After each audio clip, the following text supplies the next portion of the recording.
Thank you for joining us today for several announcements. But before we start, I want to recognize some of the individuals who've joined us here today. I want to thank two individuals who've been true leaders in our Assembly and our Senate, championing smart gun safety laws, public safety. And I want to thank Senator Brad Hoylman, Senator Brian Kavanaugh for their leadership. Let's give them a round of applause. We have two other leaders, and we'll be talking about bills theirs today. Two other leaders who couldn't join us because they're up in the legislature. That's Amy Paulin from the Assembly, as well as Linda Rosenthal, two other champions who've been with us on this fight for a long time. But we're talking about some of their bills as well. Reverend Al Sharpton, I want to thank you for your leadership with the National Action Network, but also the call you gave to me on Saturday that said, tell the people of Buffalo that the National Action Network will cover the cost of their funerals. Kind of hit me hard, that realize, we're going to have funerals, because we're all still in shock. But thank you for having the sensitivity to understand that these people are not people of great means. It's a neighborhood, it's a hardworking, family-oriented neighborhood, but that just took a lot of stress out of their lives, and I want to thank you for that. I also want to thank Commissioner Homeland Security and Emergency Services, Jackie Bray, who's been embedded in this from the beginning. She's been extraordinary in her leadership and helping us analyze what happened in our response. So Commissioner Jackie Bray, our Commissioner of the Department of Justice Services, Criminal Justice Services, Rosanna Rosado, former Secretary of State, and we're so proud of her in that role as a real champion for doing what's right. And having our Superintendent of State Police, Kevin Bruin, I want to thank him, as well as two people become good friends of mine, Linda Beagle-Schulman and Michael Schulman, who go to too many events where we talk about the loss of life. We also have a representative from our gun safety organization. Let me just open this up here. I want to thank all of them for being here. You'll be hearing from Rebecca in a couple of minutes. I'm going to get through this, but I wanted to show you something that was given to me. This was created by a woman refugee from Burma. It was made in Buffalo, and it says Buffalo. I mentioned this when I was with President Biden yesterday. I said, there's word we made up in Buffalo, combining Buffalo and love. And it was, so I wanted to just share that I'm going to keep this close to me as we get through these difficult days. We're here to talk about a crisis, but before we start, we have to have a moment of silence. We have to reflect on the beautiful lives that were lost, but also the other countless individuals who've also lost their lives to gun violence, because every life matters regardless of how it was taken away from us. So let's have a moment of silence.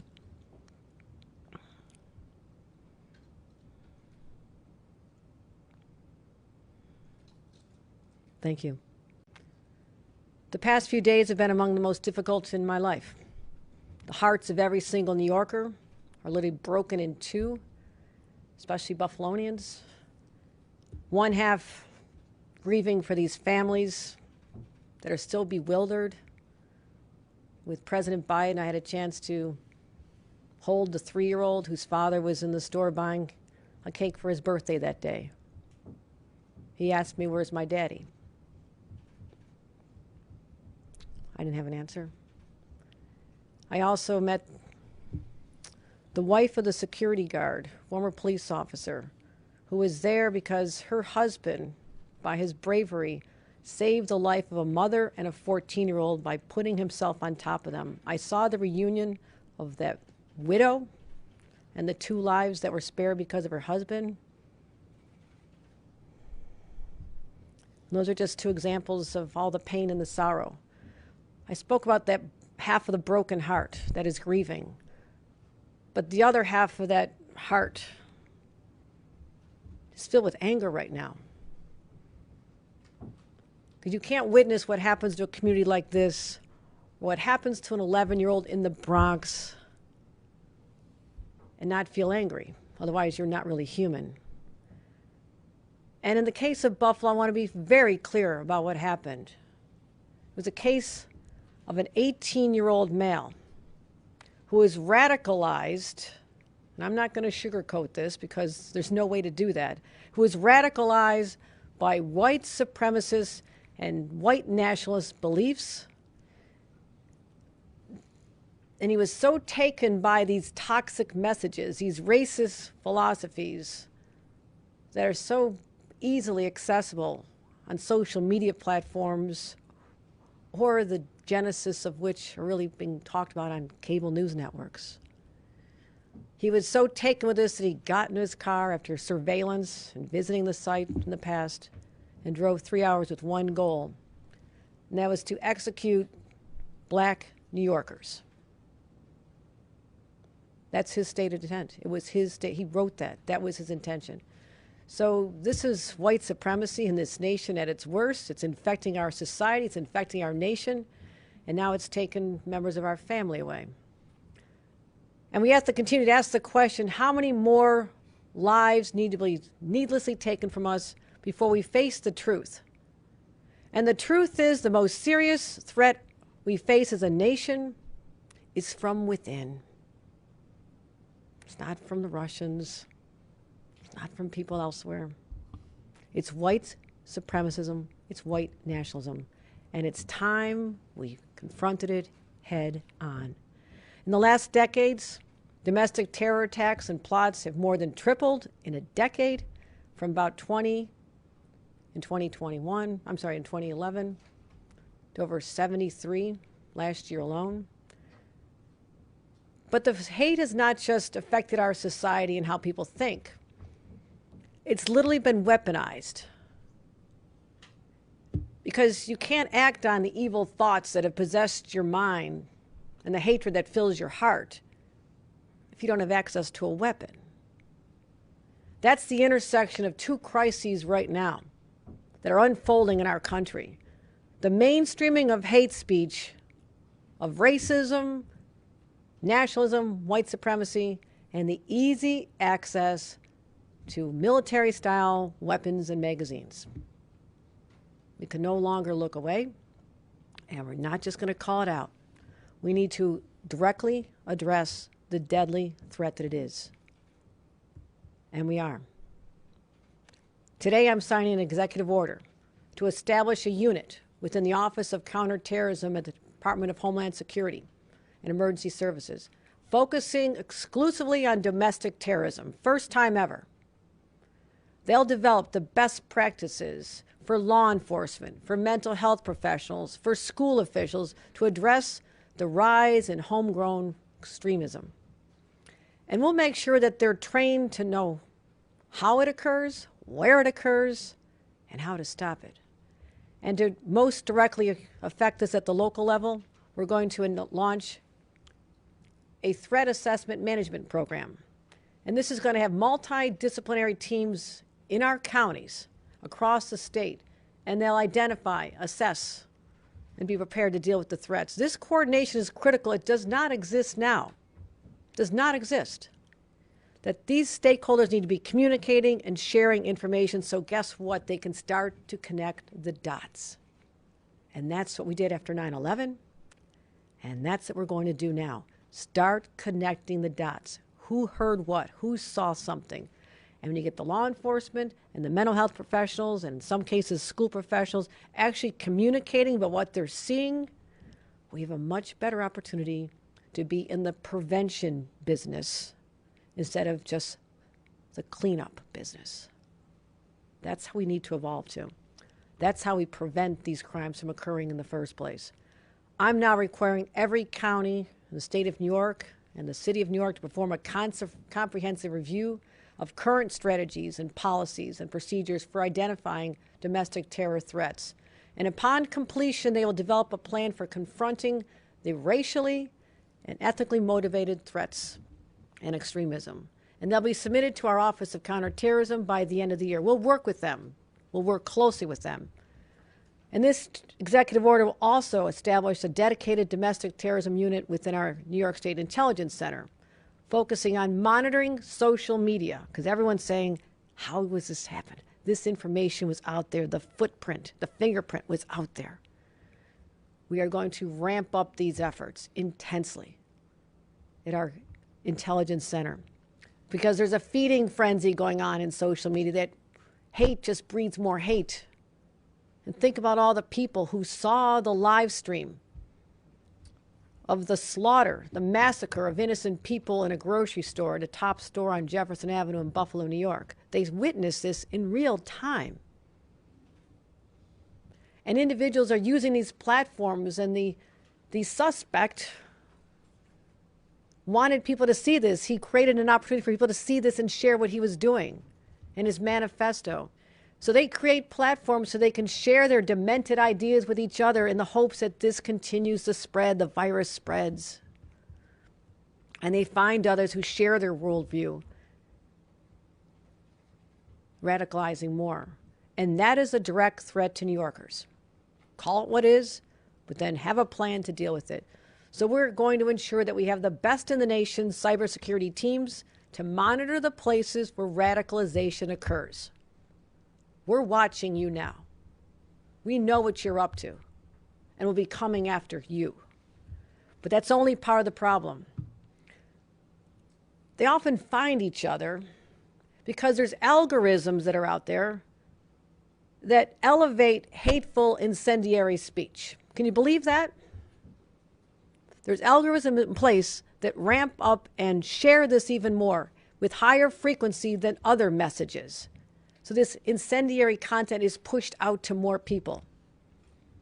In 2022, that's how radicalization is occurring, through the social media echo chamber. And that's why there are 10 fewer people in Buffalo, New York today.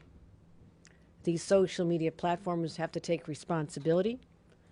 They must be more vigilant in monitoring the content, and they must be held accountable for favoring engagement over public safety. So today, I'm announcing a referral to the Attorney General's office to investigate the social media platforms that broadcast this horrific attack, that promote and elevate hate speech, and legitimize the replacement theory in the mind of an 18-year-old, a radicalized 18-year-old. I've already spoken to the Attorney General. In fact, she was there with me, with President Biden in Buffalo yesterday, and I thank her for her deep concern and willingness to step up and to take this on. She'll report her findings back to me, and I'll respond as necessary based on those conclusions. Because as I said, domestic terrorism is the most significant threat we face as a state and as a nation. So we're fighting back with a statewide approach, but that's not all. Because, as I mentioned, this intersection where the hateful, evil thoughts in the mind of an 18-year-old can be acted on because of access to guns and massacre people because of the color of their skin, that means something's fundamentally broken. People are wondering how you had the right to acquire a weapon in the first place when you are this individual. We have red flag laws in place to prevent exactly this situation. Red flag, what does that mean? You're waving a red flag. It means, look here, warning, warning, danger. And I traveled the state of New York with many of our partners, the advocates, who are out there every single day, every town, Moms Demand Action. We traveled everywhere. We've been all over the state talking about the red flag bill. We were so proud when that was passed and enacted, and I thank the leadership for working on that. But guess what? They need to be strengthened now. We found a way they need to be made better. So today, I'll be signing an executive order requiring the state police to file an extreme risk order of protection under New York's red flag law when they believe that an individual is a threat to himself, herself, or others. Previously, current law, it's an option to do so. And now it'll be a requirement. And we'll provide law enforcement with the guidance they need, the criteria to follow, and we believe that together these steps are necessary to confront the stem of rising hatred, white supremacism in our state. And we have other ideas. You may have known this. We had actually planned this press conference prior to the Buffalo massacre because we knew that there are areas where our laws need to be bolstered. We're proud of having tough gun laws, no doubt about it. But as time goes on, you start to see the loopholes because the criminals are very, very clever. That's why we had to ban ghost guns. Who would have thought there could be such a thing as a ghost gun, that you could order the parts online and manufacture a lethal weapon in your home? We banned them from the state of New York. So I'm going to continue working over the next few days because we're coming down to the wire here at the end of session. I want to work closely with the legislature because they have a thoughtful approach to this as well. They are my partners, and I'm going to do that. But I know that there's more we can do. We need to further the red flag law. The executive order will deal with the state police. Working with the legislature, I believe that we can strengthen it at the local level as well, and I offer my hand in partnership to do just that. We're also going to be looking at the role social media platforms play in the incitement of violence and how that speech, hate speech, is amplified via the algorithms I just mentioned. But in the meantime, the gun violence epidemic, it's overtaken, it's overwhelming our nation. And that came to Buffalo, but it happens everywhere. And we're almost becoming desensitized to the stories because, oh, it's another day and another 9-year-old shot, an 11-year-old killed. I mean, we can't let that happen. We can't let that happen. The reality is there's just more guns in this country than there are people. It's too easy for radicalized individuals to go out and acquire these weapons of war. We're not at war. This is not Afghanistan. I've been to Afghanistan. I've seen military-style weapons. I've been on the battlefield. I've seen the use in a military setting. But this is the United States of America. It's not a battlefield. It shouldn't be a battlefield. And in this great country, weapons designed for battlefields should not be used to execute people shopping for groceries or a birthday cake.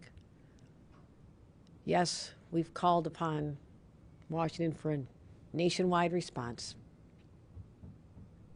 Our advocates know this. Reverend Al knows this. Everybody knows this. It's been a long, long time. But yes, we have the toughest gun laws in our nation, but guess what? The gun the individual purchased in our state was legal. But what happened is that you can go literally across the border to Pennsylvania and buy a magazine with 30 bullets in it. And that's what happened. You can get the base gun here legally in the state of New York, go buy a high-capacity magazine, and just attach it. That's what happened.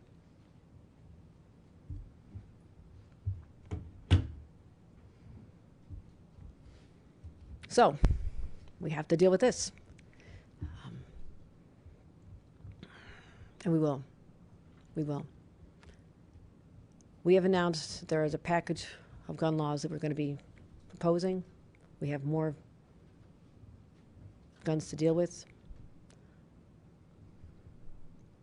But I want you to know something else that you'll find just shocking. There is another loophole. It's called the AOW. Have you heard of this?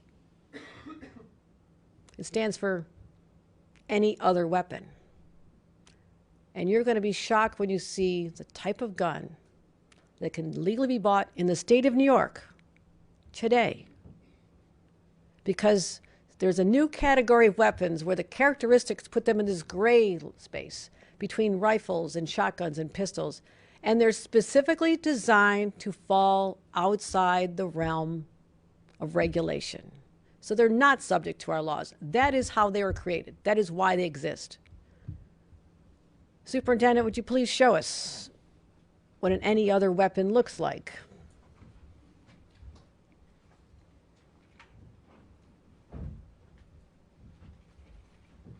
Does anybody think this is a gun? Our laws don't.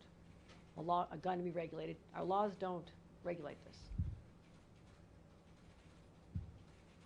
They will now. Thank you, Superintendent.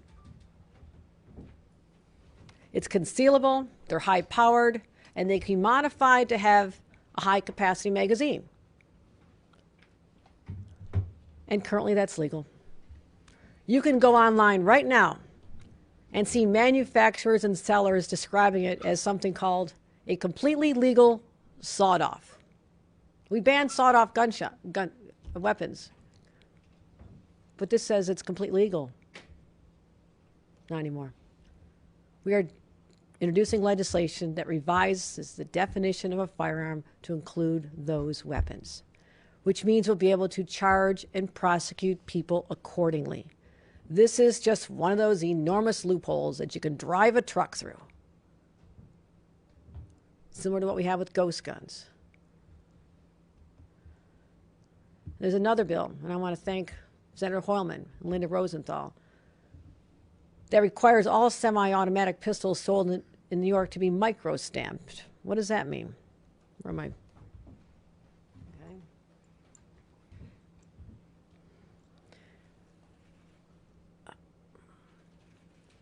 This is the type of bullet that was used to kill 10 people in Buffalo on Saturday afternoon. Okay. What we don't have is a way to give each of these bullets a unique fingerprint each time the firearm is discharged. It's called micro-stamping when you do that. What does that do? If you have the weapon outfitted to give a unique mark on this when it's discharged, it allows police to trace the bullets and casings that are left behind and link them back to the gun that fired them to help us identify who used the gun and if that gun was used in another crime. That's just common sense. We can do that here in the state of New York. We'll work with our legislature to get that done. Another bill, Amy Paulin, Senator Kavanaugh, thank you. This requires all New York law enforcement agencies to report the recovery of any crime gun to the state police clearinghouse within 24 hours. Why 24 hours? According to the manifesto, the perpetrator of the slaughter in Buffalo had planned to go elsewhere in Buffalo. I was in the neighborhood that he was talking about coming down to, and those people were shaken by that too. So we want the second a gun is recovered, the information to be there, entered into the National Crime Information Center system immediately. And you're probably just as shocked as the rest of us to think that that's not already happening. Thank you, Senator Kavanaugh, for bringing this to our attention. And what will happen is the results of a test fire will go to the National Integrated Ballistic Information Network and determine if it's been used in past crimes. That's how we start catching the perpetrators of the guns that are killing our kids on the streets. It'll go a long way toward our gun tracing efforts to make them more efficient and impactful. And it'll help the Gun Interdiction Task Force that I launched in January to help build on their progress. They have identified so many guns that have come through not just the iron pipeline, but we have 9 states. No other state has done this. I took the lead to make sure we have 9 states and the Boston PD as well as the NYPD working with us to make sure that they are attacking this where it's happening. But we're also going to do one more thing, and that's including the permitting and background checks related to specific guns. And we have our plans. I want to work with the legislature on this too. Let's get this done. Let's get this done. I just spoke to the leadership. I know there's a strong interest in being smart about this. So we have more people I want you to hear from. This is just a start, what we're doing here. But right now, communities are in mourning. And I hope to God that this is the wake-up call that this country has needed because we've had other crises. We lost children and a son at Parkland. We lost children at Sandy Hook. We lost people in white supremacist targeted attacks in Charleston, Pittsburgh, El Paso. And I sure didn't want my hometown of Buffalo to ever be on that list. But let that be the city that's known as a place where people said, okay, enough is enough. And they did something. We're doing something. We're doing something right now. That is my promise to New Yorkers. And with that, I want to bring up someone who has held the hands and wept with more victims of shootings and violence across this nation than probably anyone, because he always shows up. He's there where he's needed. And I want to thank Reverend Al Sharpton for being the voice we need at this time. Reverend Al.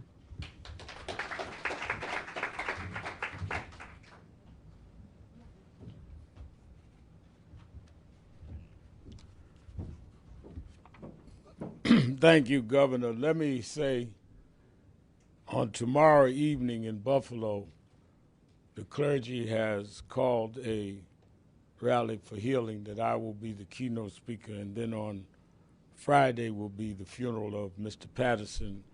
I have been invited by the bishop and the widow to speak. When I talked to Governor Hochul last Saturday and told her National Action Network would help to pay for the funerals, it's because of this kind of bigotry, racism, and violence should not be something the victims has to bear alone. This has reached a proportion that is an existential threat to this country. When Homeland Security Mayor Hochul spoke at our National Action Network convention, he said the biggest domestic threat in this country is white supremacy. But even before white supremacy raised its head in Buffalo, Governor Hochul had said we've got to deal with guns. This was scheduled before what happened in Buffalo. But what happened in Buffalo makes it even more immediate. I guess what stuns me and others in the civil rights community more than anything is there was a time our parents had to run from the Klan, the Ku Klux Klan. But the Klan wore hoods hiding who they were. We're living at a time where bigots live stream and show you who they are and that they're proud to do what they're doing, which is why this executive order that will deal with online radicalizing of white supremacy is so important, because it's making people bold, not even hiding who they are, and want to act as though this is entertainment to shoot down people en masse, innocent people, for no reason. I'm glad to see New York take the first step to deal with threat assessment and to deal with micro-stamping, because we should not let the story end that Buffalo was part of a litany of places that this happened. It should be where New York was the beginning of legislative and policy changes to stop this from happening. They are running around talking about a replacement theory. They marched in Charlottesville saying, "You will not replace me." Well, we may argue that, because none of us are trying to, whether we're black or Jewish or Asian or immigrant or LGBTQ, we are not trying to replace you, but we will disarm you. And that begins with these proclamations. And we must be clear that we stand together on this battle, because we are dying, and we're dying needlessly. We must learn to live together in a safe society, even if we disagree, or we will continue to die apart being foolish. And that's why I wanted to be here today as the governor signs these orders. And I hope it will not only become law with the legislature, which she has raised, I hope it will also nudge nationally for there to be federal laws and enforcement. When you see that weapon She showed that it's frightening, that it's legal in this state. We need to be able to show a national example. On yesterday, I joined Mr. Greenblatt, Jonathan Greenblatt of the Anti-Defamation League, and leaders of LULAC and the Latino community and others calling on the White House to do what we're starting in New York, and that is sit down and deal in a substantive way of how we deal with gun violence. How many Schumann families do we need to have before we stop this and we come together and stop it? 2 weeks after I did the eulogy at George Floyd's funeral, I did the eulogy at a funeral of a 1-year-old kid in Bed-Stuy who died from gang violence. He was playing and got in the way of a bullet guided toward someone else. This is not about just the color, it's about the culture, and it's about what we allow to romanticize and fantasize and then make a reality because they can get these weapons.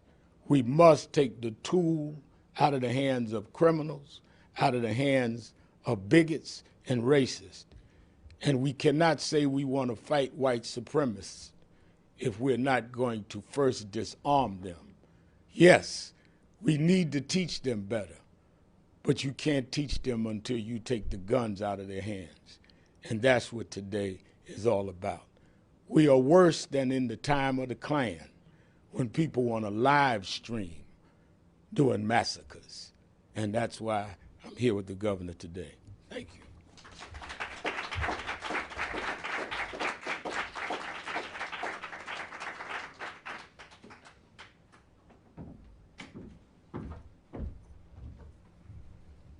Thank you, Governor Hochul and Reverend Sharpton.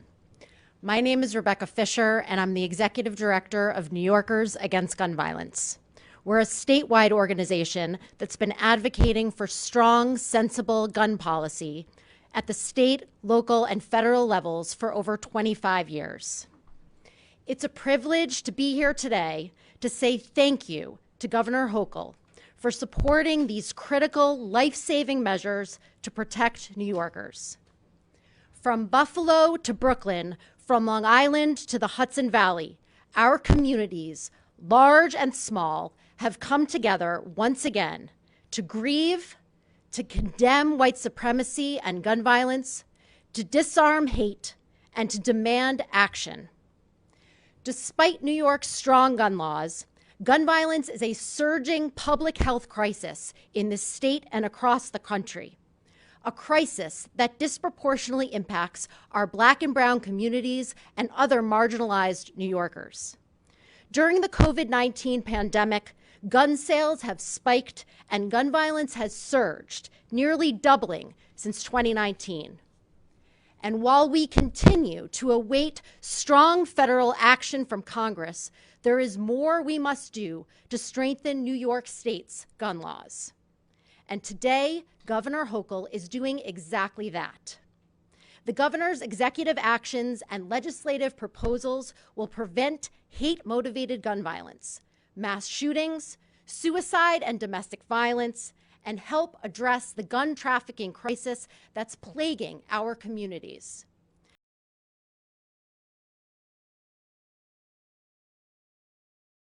And also gun dealers accountable. As easy access to guns continues to take lives across this country, we are so grateful that right now in New York, we have the leadership to pass gun safety measures that will protect us. Thank you, Governor Hochul, for honoring with action today. I also want to thank the state legislators for their leadership, the community leaders that do the work on the ground every single day, the faith leaders, the Schulman family, and also all of the members of the coalition that have worked hard on this legislation for years, including Everytown for Gun Safety, Moms Demand Action, my partners at Youth Over Guns, the Brady Campaign, the Giffords Law Center, and the Johns Hopkins Gun Violence Solution.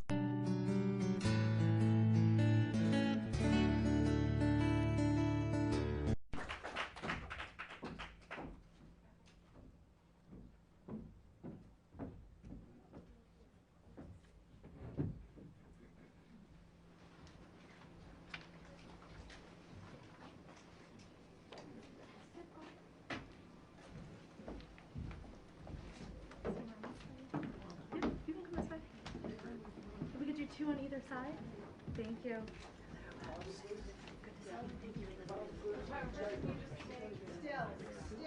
Could you just get down a little bit further, Sills? Seriously, get out of the way.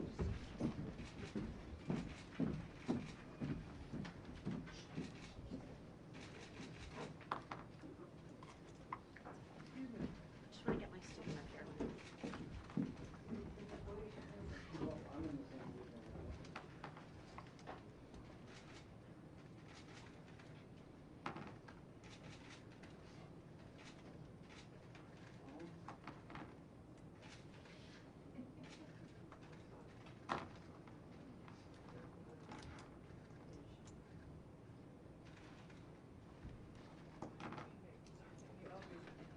Professional courtesy, please. Thank you.